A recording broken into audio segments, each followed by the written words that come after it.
আমার শহর রায়গঞ্জ নিবেদন করছে সায়নী গোল্ড এন্ড ডায়মন্ড, থানা রোড, রায়গঞ্জ।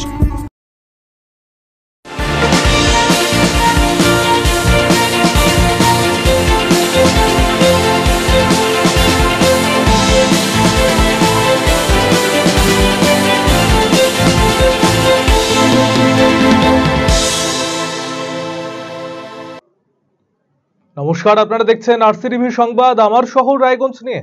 আপনাদের সাথে আমি তুহিন। শুরুতেই নজর রাখবো যে খবরের দিকে। মে মাসেও রায়গঞ্জের ঐতিহ্যবাহী কুলিক পাখিরালয়ে দেখা নেই পরিযায়ী পাখিদের। 2023-এর মতো এবারেও পাখিরালয়ে পাখির সংখ্যা কমতে পারে বলে আশঙ্কা তৈরি হয়েছে। অনাবৃষ্টি ও খাবারের যোগানে বাধা তৈরি হওয়ায় এই পরিস্থিতি তৈরি হয়েছে বলে মনে করছেন শহরবাসী সহ পশুপ্রেমীরা। এশিয়া মহাদেশের দ্বিতীয় বৃহত্তম পক্ষীনিবাস হিসেবে পরিচিত উত্তর দিনাজপুর জেলার রায়গঞ্জের কুলিক পাখিরালয়। সেন্সারের ফলাফল অনুসারে বিগত বছরগুলিতে ক্রমাগত পাখির সংখ্যা বৃদ্ধি পেয়েছে এই পাখিরালয়ে, কিন্তু সম্প্রতি ধরা পড়ছে তার উল্টো চিত্র।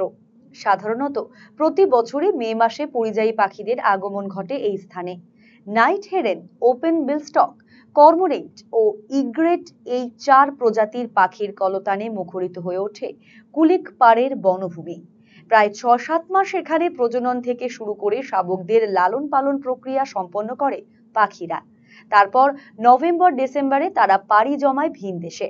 দীর্ঘ বছর ধরে এই নিয়মেই আসা যাওয়া চলতে থাকে পরিযায়ী পাখিদের।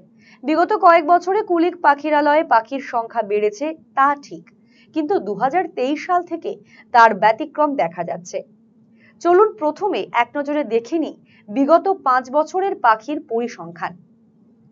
2018 সাল open bill stork 67,270, night heron 9,990, egret 10,748, cormorant 10,554, মোট 98,562।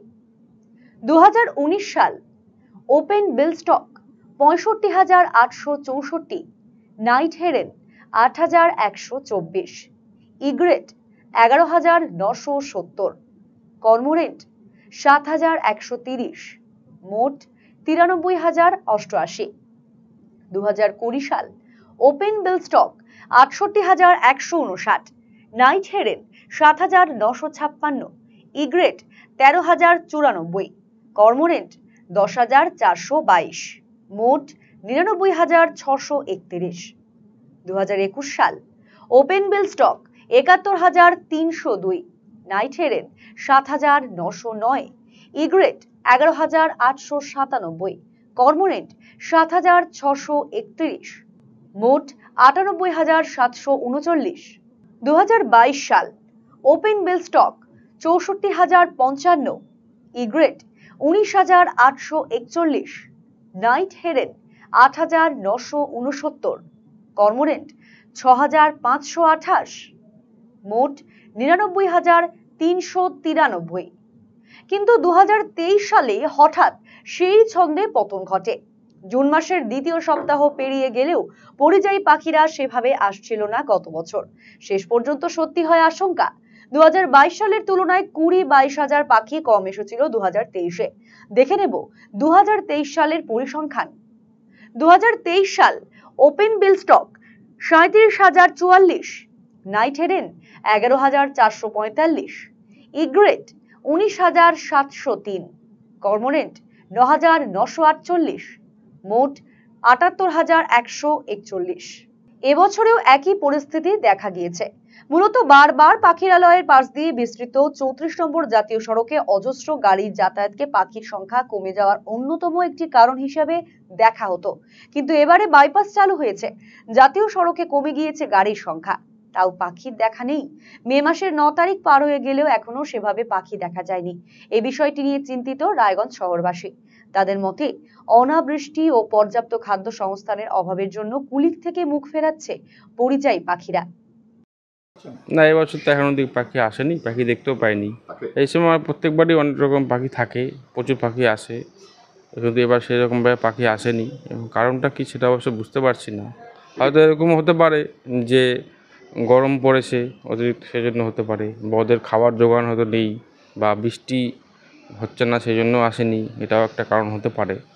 হ্যাঁ, প্রত্যেকবার এনএইচটা নিয়ে একটা প্রবলেম হয়, কিন্তু এবার তো এনএইচটা বন্ধ হয়ে গিয়েছে, এবার এনএইচতে সেরকম গাড়ি ঘোড়া যায় না, তবুও তো এখানে আসছে না এখন। হ্যাঁ, বাইপাস চালু হয়েছে, তাহলে তো আসার কথা, কিন্তু এখন অবধি সেভাবে পাখি আসেনি। এটা নিয়ে আমরা সবাই মোটামুটি চিন্তিত আছি, কারণ এটা আমাদের একটা গর্বের জায়গা। আমরা যেহেতু এশিয়ার 2 নম্বর, তো সেই গর্বের জায়গাটা আস্তে আস্তে হারিয়ে যাচ্ছে আমাদের। তো আমরা চিন্তিত আছি ব্যাপারটা নিয়ে, এবং আমি চাই যে সবাই যাতে সচেতন হোক, যাতে পাখিটা আসে, যাতে সেই গর্বের জায়গাটা আমরা ফিরে পাই। রায়গঞ্জবাসী এটাই আমার সবার কাছে প্রার্থনা। হ্যাঁ, আমাদের কুলিক পক্ষী নিবাসে বিগত বছরে অনেক পাখি দেখা গেছে, কিন্তু এবছর এখনও পর্যন্ত সেরকমভাবে পাখির আনাগোনা হয়নি। এর কারণ ঠিক বোঝা যাচ্ছে না, কিন্তু মানে বিগত বছরগুলিতে আমরা যে পরিমাণ পাখি দেখেছি, এটা আমাদের এশিয়ার 2য় বৃহত্তম পক্ষী নিবাস হিসাবে পরিচিত। কিন্তু তা সত্ত্বেও এবছর সেরকমভাবে কোনো পাখি আনাগোনা এখনও অবধি দেখা যাচ্ছে না। এর কারণও কি দেখা যায়? হ্যাঁ, এই সময় পাখি চলে আসে, হ্যাঁ অল্প বিস্তর চলে আসে, কিন্তু এবছর সেরকম কোনোভাবেই দেখা যাচ্ছে না। এটা কি বৃষ্টি বা অন্য কোনো কারণ হতে পারে? হতে পারে ওদের খাবার জোগান ঠিক মতন হচ্ছে না, সেই সব কারণে, বা বৃষ্টির কারণে, সেই সব পরিবেশের দূষণ, এইসব কারণেই হয়তো ওরা মুখ ফিরিয়ে নিচ্ছে। অবশ্যই আমরা রায়গঞ্জবাসী হিসেবে আমাদের এই গর্বের মানে এশিয়ার 2য় বৃহত্তম পক্ষী নিবাস, এখান থেকে আমরা অনেকটাই মানে পিছিয়ে যাচ্ছি। হ্যাঁ, আমাদের রায়গঞ্জের গর্ব সেটাও আর হয়তো থাকবে না আমরা যদি সবাই এভাবে এগিয়ে না আসি, হ্যাঁ সচেতন না হই। আমরা কথা বলেছিলাম উত্তর দিনাজপুর পিপলস ফর অ্যানিমেলসের সম্পাদক গৌতম তান্তিয়ার সাথে। তিনি জানিয়েছেন, কুলিক পাখিরালয়ে পাখির সংখ্যা কমছে। গত বছর প্রায় ৭৮,০০০ পাখি এসেছিল, এবারে কি হবে তা বোঝা যাচ্ছে না। বৃষ্টি নেই, পরিবেশ ধ্বংস করা হচ্ছে। রায়গঞ্জ শহরে বহু পুকুর অবৈধভাবে ভরাট করা হয়েছে। নয়নজলি ও পিডব্লিউডির জায়গা দখল করে হচ্ছে কনস্ট্রাকশন। বিস্তীর্ণ এলাকা থেকে পাখিরা যে খাবার সংগ্রহ করত, তাতে প্রতিবন্ধকতার সৃষ্টি হচ্ছে। এই জন্যই এমন পরিস্থিতি তৈরি হয়েছে বলে মনে করছেন গৌতম বাবু। কুলিক পক্ষী নিবাসের পাখির সংখ্যা ইতিমধ্যেই কমে গেছে। আপনারা জানেন যে এবছর মাত্র ৭৮,০০০ পাখি এসেছিল গত বছর। তো এবছর কী হবে আমরা বলতে পারছি না, কারণ বৃষ্টি না হওয়ার জন্য এবং পরিবেশ ব্যাপকভাবে ধ্বংস করে দেওয়ার জন্য আজকে এই অবস্থা। আপনারা দেখছেন রায়গঞ্জ শহরেই কত পুকুর, কত জলাশয় অবৈধভাবে ভরাট করা হয়েছে। তারপরে নয়নজলিগুলো সব দখল হয়ে গেছে, এমনকি পিডব্লিউডির জায়গাও দখল করে সেখানে কনস্ট্রাকশন চলছে। তো পাখিগুলো একটা বিস্তীর্ণ এলাকা থেকে খাদ্য জোগাড় করে। যদি পুকুর না থাকে, জলাশয় না থাকে, তাহলে অবশ্যই তাদের সংখ্যা কমবে।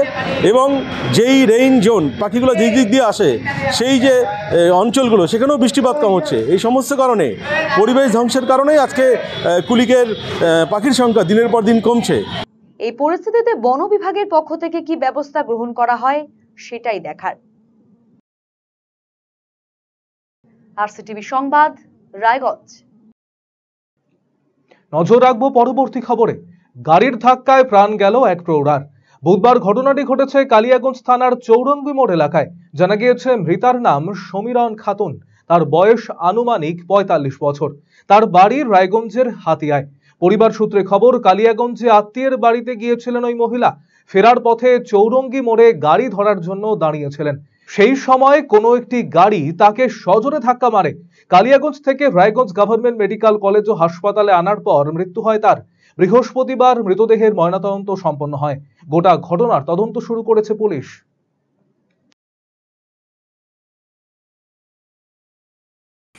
গেছিল আত্মীয়র বাড়ি কালিয়াগঞ্জে চৌরঙ্গি মোড় বলে একটা জায়গা আছে, ওখানে দাঁড়াই ছিল গাড়ি ধরার জন্য। আসা মানে কি গাড়ি মারছে আমরা জানি না সঠিক এখনো।